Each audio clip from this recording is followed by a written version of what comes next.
6 places, 6 moments, where the dark took everything. A floating house that hides what stirs beneath, a stone that calls your name, a street that only exists in dreams, a glance outside that seals your fate, pines that watch and whisper, and a storm that swallows more than sound. Tonight, we walk them all. Stay close and don't look back. Isolation can offer peace, or unravel your very mind. On a still lake where silence shouts secrets, what horrors lie beneath your own reflection? Isolation had promised us peace, a sanctuary where the world's noise could be drowned beneath the lull of endless water. Yet the lake itself betrayed that promise.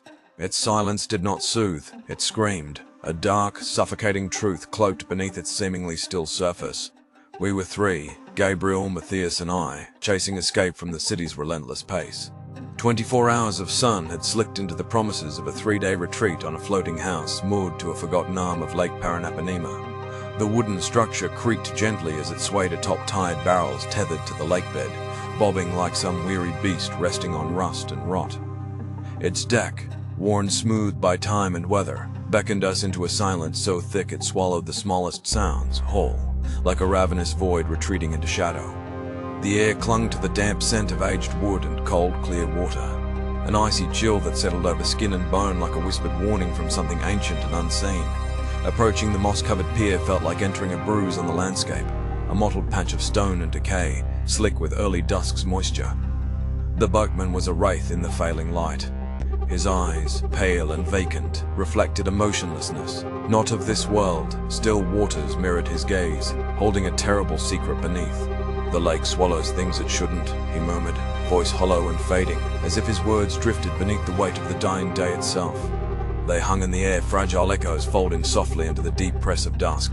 With daylight bleeding out in heavy strokes of orange and red, sunlight spilled across the glassy skin of the lake, a slow wound spreading through the water's mirror. Our laughter fractured the silence like cracking glass, sharp and brittle, but still, the lake held its breath. No birds stirred the air, no insects thrummed the night's approach.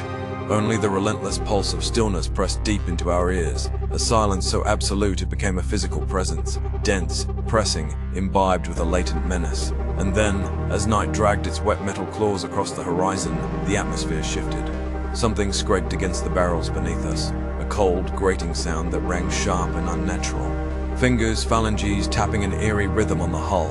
1, 2, 3, pause, 1, 2. The lake remained silent otherwise, as if the sound was born not from nature, but from some dark vessel underwater, incessantly pursuing an unknown rhythm. No wind disturbed this primordial tapping. It crawled under skin and sank into bones, the temperature plummeting like a shudder caught beneath frozen flesh. Gabriel's eyes sharpened. He listened to the sound of chains dragging through the depths. Matthias said nothing. His eyes were endless wells, drowning in the water's dark profundity, the surface reflecting secrets too deep and dreadful to name aloud. Our breaths became visible ghosts in the chill air, trembling with unvoiced dread. Then the flashlight began to falter, flickering and groaning as twilight swallowed our fragile island whole. The generator let out a high-pitched shriek, a shrill rupture in the heavy darkness, before sputtering out and plunging us into pitch black. Around the dim fire's uncertain glow, shapes danced and receded. And then, the stillness fell again. Eyes emerged beneath the water's surface, floating there like grotesque masks, unblinking and silent, refusing movement or sound. A micro-pause, a flicker of sanity, then the window too high, unreachable, shifted from transparency to something terrifyingly alive. 2 enormous eyes appeared, pressing and distorting against the glass, the face twisting and fracturing into a grotesque mask of cracked porcelain. A faint, sinister smile yawning in the condensation. The frozen gaze tugged at the borders of my reason, pulling me away from safety. That gaze forced the floor away beneath me, and I fell, breathless and broken, gasping in the cold, oppressing dark. Gabriel trembled behind a hastily built barricade of scattered furniture, whispering fragments of broken words, voices calling names just beyond comprehension. The wood beneath us groaned incessantly, oscillating as if the house itself was caught in a convulsion of shared terror, trembling with us. Matthias was different now. Silent, hollowed out, a cracked vessel emptied of hope, his hollow stare fixed on the floorboard beneath us, as though a fissure in the wood might swallow him whole. The night carried a dense weight. It was colder still, and the oppressive feeling pressed tight as a noose around our chests, tightening with every agonizing moment. Dawn brought no reprieve. The sun crept across the water with a reluctant orange haze, revealing the boatman once more. His face hardened now, stomping secrets from his lips as he pointed uneasily toward a dark shape beneath the floating house, an unseen hatch, lying open like a wound inviting darkness to seep inside. The lake sighed quietly, sending gentle waves, whispers of water swaying the barrels beneath us, trembling with a guest waiting in the depths. The house seemed to shudder, its wooden ribs creaking as if alive and conscious of the horror below. As the boat drifted away, separating us from this cursed refuge, a white hand breached the surface, slow, deliberate. Its fingers curled taut on the deck's edge, slender, pale, watching, waiting.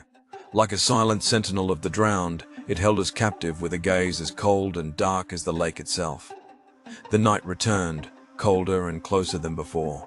Now, the tap-tap-tap on glass echoes beneath my skin, a watery pulse reverberating like a heartbeat from the drowned.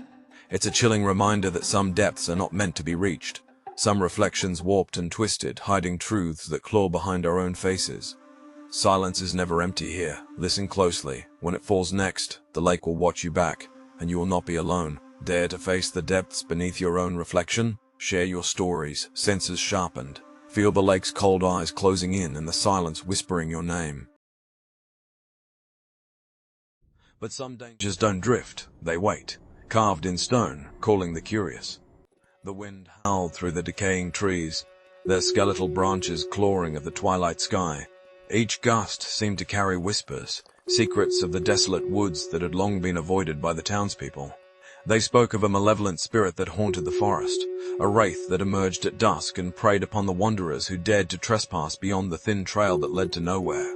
Maggie, a skeptic by nature, was known among her friends for her fearless, almost reckless disdain for local legends. Convinced the stories were mere fabrications, she decided to challenge the woods on Halloween night, armed only with a flashlight and her stubbornness. Her friends, though wary, followed her, sharing nervous laughter that hung in the chill of the air like thick fog. As they stepped deeper into the woods, the trees pressed closer together, their trunks gnarled and twisted, creating a path that felt more claustrophobic with each passing moment.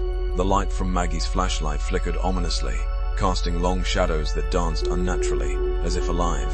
She found a sense of thrill in the fear of her friends, reveling in their shivers as they claimed to hear footsteps behind them. "It's just the wind," she declared, though her voice wavered as she led them further. They reached a clearing where the moonlight spilled like silver onto an ancient stone altar, worn by time and the elements. Alex, her closest friend, dared to step closer, peering at the runes carved into its surface. They spiraled downward into darkness, each mark pulsating with an unsettling energy. "Let's go," he urged, his tone shifting as if the very stones themselves were beckoning him closer. But Maggie, fueled by arrogance and curiosity, insisted they stay for just a moment longer. She felt an undeniable pull, an urge to touch the carved shapes, her fingers itching to trace their lines. Alex shook his head, his eyes darting back to the path they had come from, a palpable dread settling over him. As they bickered, the wind whipped through the clearing, carrying a voice, soft and pleading, weaving through the rustling leaves. It felt like a call, a promise, paradoxically inviting and terrifying. "Help me," it whispered, dripping with despair. Maggie, unfazed, shrugged and laughed dismissively. "It's just the wind." But inside, a seed of uncertainty sprouted. The laughter that had echoed moments before ceased abruptly, replaced by an uneasy silence. An unseen force seemed to settle over the clearing, pressing down on their chests, making it hard to breathe. Suddenly, the shadows surged, flickering wildly. The altar groaned as if awakening, and a chill surged down Maggie's spine. "We should really go," Alex said, fear etched into his face now. Yet, as they turned to leave, the path behind them had vanished, swallowed by the encroaching darkness. Panic ignited in Maggie's heart.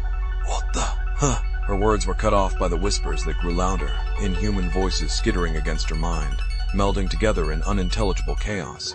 The trees surged, closing the space around them, branches intertwining like skeletal fingers.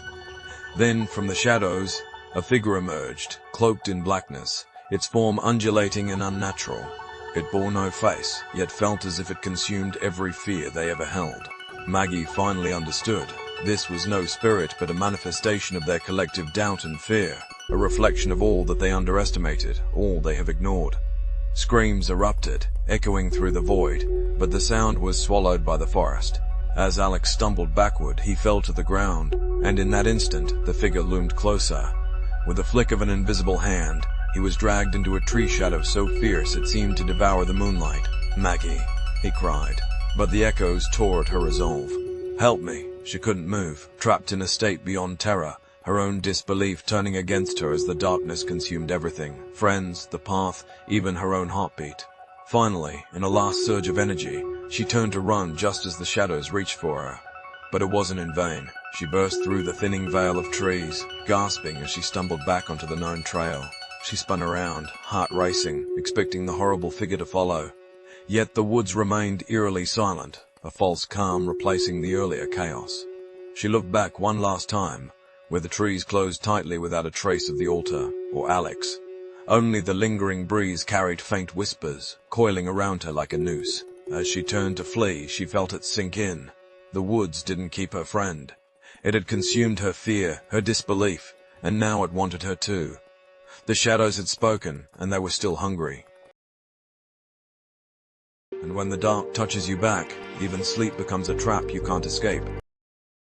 What if waking up was the beginning of a nightmare, and turning around meant never finding peace again?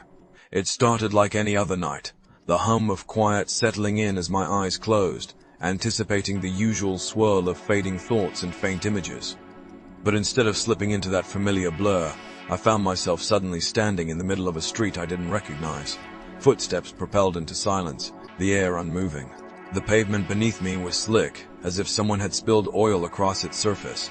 It mirrored a pale, unnatural light flickering somewhere unseen, casting ghostly reflections that trembled with every heartbeat.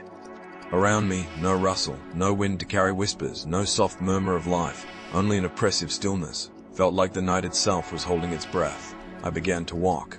Each footfall slammed against cobblestones louder than possible in such vast emptiness, like thunder cracking beneath glass.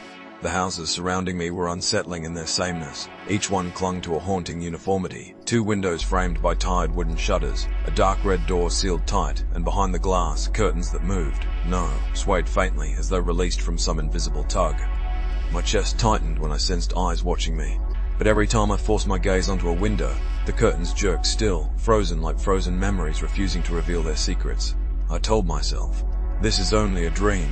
But the pounding of my ribs sounded primal, real, an echo too frantic to ignore. Then I saw her. At the far end of the street, bathed in a chilling silver-blue hue, stood a woman in a white dress, perfectly still as stone. Her face lay shrouded in shadow, but the tilt of her head suggested a careful appraisal, like a predator studying prey caught in a web. I called out, my voice breaking through the silence, but it sounded strange. Muffled as though the very air resisted my words, wrapping them in gauze before they could travel. She didn't answer. I took a tentative step forward, and then, with a sudden, sickening lurch, the world shivered and rewrote itself. The street behind me vanished, swallowed by darkness.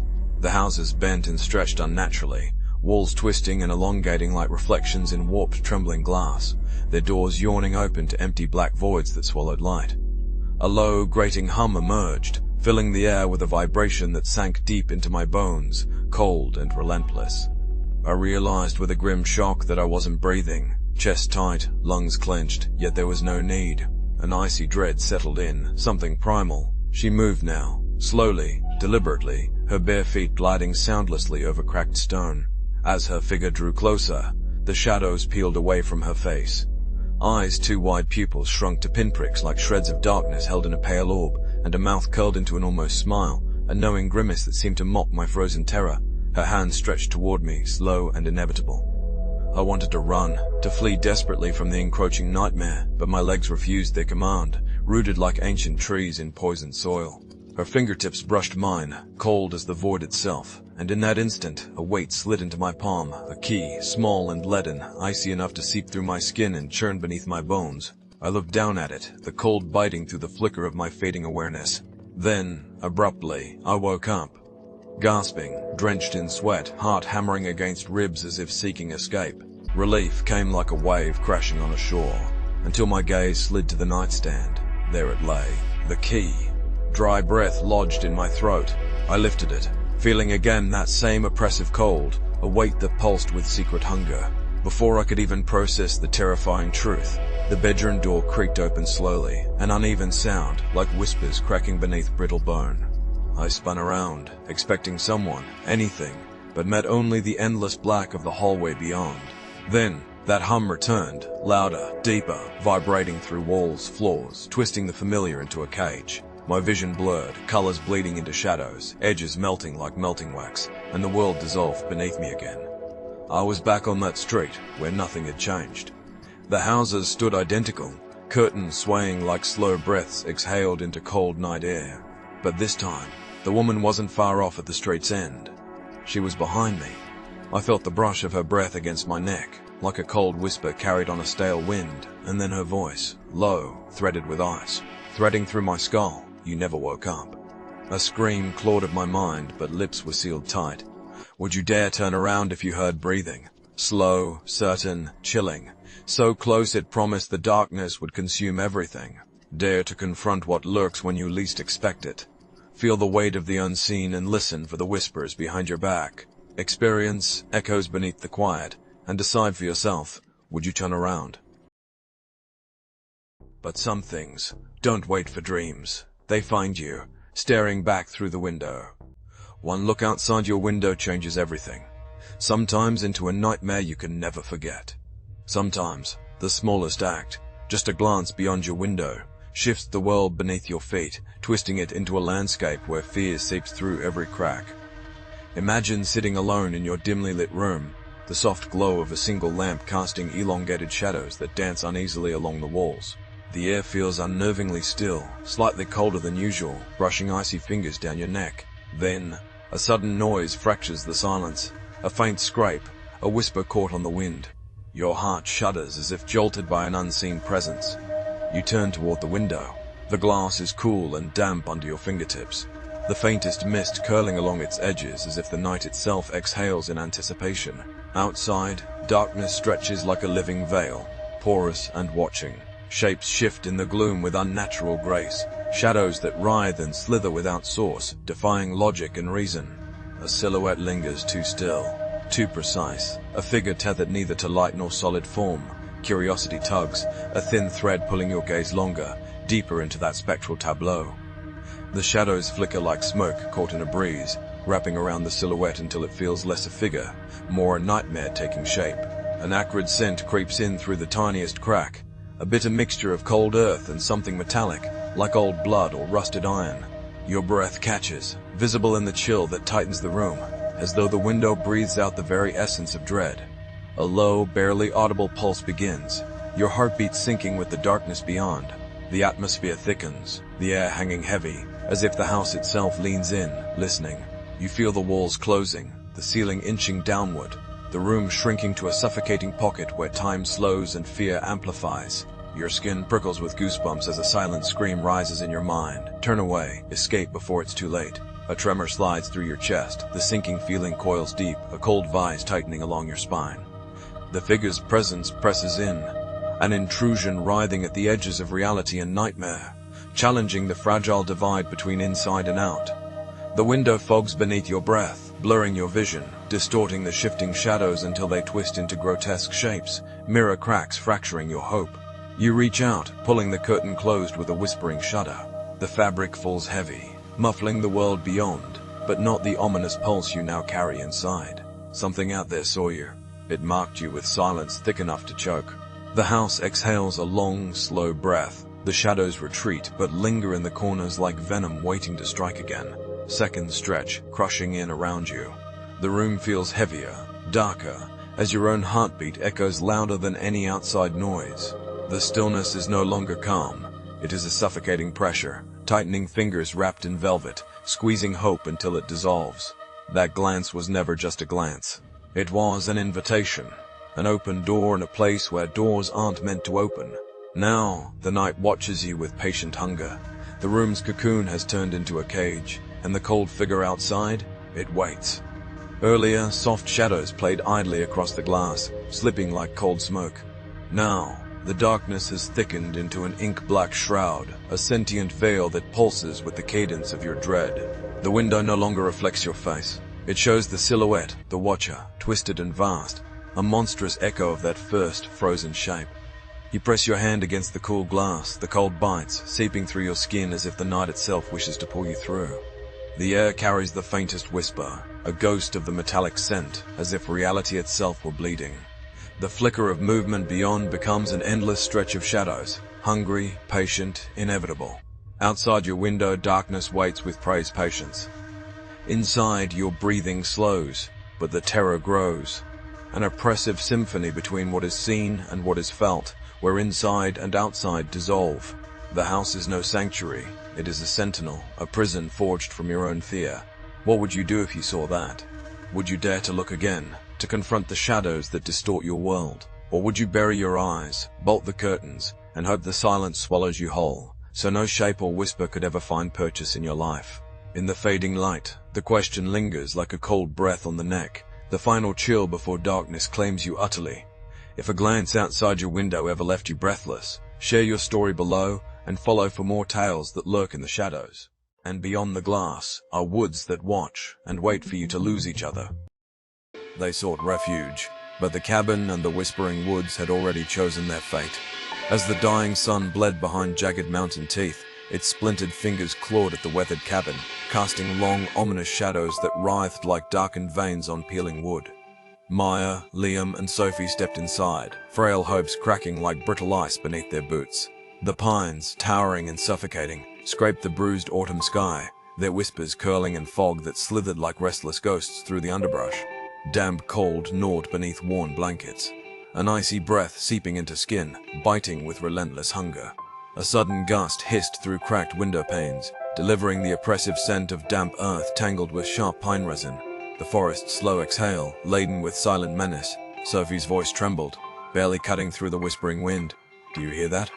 A low, deliberate thump echoed, footsteps, or something grotesquely close, pulsing from the hungry dark.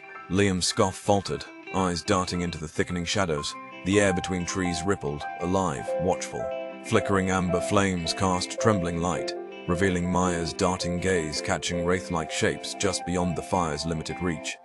Each time she pointed, the others saw only swallowing gloom. "You're imagining things," Liam spat, voice fracturing beneath its brittle edge. Sophie's brittle laughter cracked like thin ice, masking the rising dread pooling in her chest. "Maybe this place is messing with our heads," she whispered. Between them, trust trembled, teetering on fragmentation. A heavy knock shattered the brittle silence, hammering the rough door with slow, inexorable rhythm. Fear rooted them in place. Liam's restless pacing betrayed the tightening coil in his gut. The cabin thickened with a choking, cloying scent. Wet earth fused with a faint rot, decay inhaled too close. Maya swallowed, throat constricting. "It's like the forest itself is breathing. Watching," she whispered, palms slick against splintered wood. Sophie's quivering finger traced deep, deliberate gouges in the floorboards near the door. Too large, too precise for any animal. "We're not alone," she breathed, wide eyes shimmering with trembling terror. Liam's grasp on reason slipped. Denial only wove tighter knots around their tangled fear. The cabin's creaks warped into intimate whispers, barely graspable murmurs seeping beneath skin. Every shadow, every sound drew deeper suspicion, fracturing their fragile reality. "Maya, you're scaring us all," Liam snapped, voice jagged as fractured glass. "Maybe you want us to believe this place is haunted." His words shattered what little peace remained, cracking the fragile veneer of security. Suddenly, the power died, a suffocating, impenetrable black swallowing them whole. The biting cold wrapped like a living shroud, pierced only by the relentless pounding of heavy fists against the door. Whispers surged to a terrible crescendo, dragging ragged breaths and slipping sanity with it. Frozen, breath shallow, Maya's lips parted in desperate plea. "We have to leave." But the door stood firm, sealed tight by an unseen weight. Amid chaos, faint pinpricks of powerless light fluttered as Maya's gaze locked outside, where twisted pines leaned inward, their grotesque branches weaving shadowed faces that leered and moved. Sophie's fragile plea pierced the heavy air. "Help! Someone, please!" The wind swallowed her cries, leaving only oppressive dread curling inward. The forest and fog pressed unyielding against the windows, their fractured trust decaying into a suffocating scream of absence. Trapped not by timber or earth alone, but by creeping madness and the eyes that watched from the black heart beyond the pines. The lasting image, skeletal fingers of gnarled branches pulling closer through night's burn, clutching tight to their last fragile breaths. Dare to face the whispering woods, share your thoughts, and subscribe for more chilling tales lurking just beyond the shadows. And when the rain comes, it carries more than water. Sometimes, it brings the thing that's been watching all along. When the rain silences the world, what if the night itself watches back, with knocks that echo from nowhere, and footsteps leading only to trembling emptiness? The rain poured down in merciless sheets, each drop a pinprick on the shattered glass of the world, piercing through the night's heavy cloak. Outside, the street lights flickered like tired sentinels, their pale glow trembling and catching on the droplets strewn across trembling branches and sodden pavements. The steady drip from the rooftop carved a rhythm, relentless, mechanical, a heartbeat of water escaping the storm's grasp. Alone, you sat huddled inside, the walls closing in as the chilled air seeped beneath the door, curling around your ankles like whispered warnings. Grey shadows blurred the edges of the room, twisting in the corners where light hesitated. A creeping unease settled over your skin like a cold sweat. The room felt layered in sound, or rather in absence. The world outside was muted, drowned beneath the torrent. Then, faint but distinct, 3 quick taps at the door. Short, sharp, urgent. Hesitation bloomed immediately, a prickling on your nape. Who could be out in this fury? But curiosity, that reckless ember, fanned the flame. The door swung open with a hesitant creak, revealing nothing but the storm's cold breath, a frothing curtain of water and wind ripping at your awareness. No footsteps, no shadow. Silence, thick and swollen, wrapped around you. Then, tapping again, softer, coming from the window. Urgency gelatinous but fragile. You approached. Rain chased across the glass in sluggish cascades, blurring a shape beyond. A form, barely visible, shifted in the watery blur. Heart hammered. You stepped back, shutting the window against the biting chill, yet a magnetic pull yanked you forward, a cruel gravity to peer again. And there, etched into the sodden earth, were footprints, shiny and wet, gone cold in the stillness, leading to your doorstep but stopping short, as though the trail itself was afraid to continue. You reached out, fingertips brushing cold stone. The puddled earth trembled faintly underfoot, echoing the rhythm of your rising panic. The rain's roar seemed to dip, swallowed by a thin weaving of whispers threading through the air, voices, indecipherable, teasing the edges of your resolve. Shadows fermented, spilling and stretching like ink spilled over the walls, elongating in unnatural, sinuous coils. You caught your reflection in the mirror distorted and warped, a familiar face peeling away to reveal something fractured, staring back with hollow, untrusting eyes. The glass seemed to pulse with a heartbeat of its own. Your breath hitched, condensation swirling and catching beneath your gaze. The air thickened, a pressing weight that sunk claws into your chest. Every creak of the aging house was an accusation. Every flicker of the failing light whispered spectral warnings. You questioned yourself. Was it the storm? Or was something else bleeding through the veil? The temperature fluctuated sharply, a sudden shiver crawling from your spine to fingertips, as if the very room had inhaled your terror and exhaled ice. Then silence. A pause so absolute it rang in your ears. But the pause shattered, as if all the shadows exhaled together, wrapping tighter, narrower. The walls pressing inward, the ceiling lowering inch by breathless inch. When dawn finally bled through the cracked window frame, washing the world in timid light, the rain ceased with abrupt finality, leaving a hushed, dripping stillness. Yet, the air remained heavy, stretched thin by what could not be seen. The haunting stayed, an invisible scar traced across your nerves, a mark written in the language of cold footprints and faint, unanswered knocks, a reminder that some nights seep endlessly into your soul, where shadows linger, waiting. What do you imagine is waiting behind those 3 taps? Share your darkest, stormy night experiences below, and keep the whispers alive. If you made it this far, you've walked through every shadow with me. But tell me, which story stayed with you? Which one will follow you when the lights go out? Leave your answer in the comments, so we'll know who's still here, listening.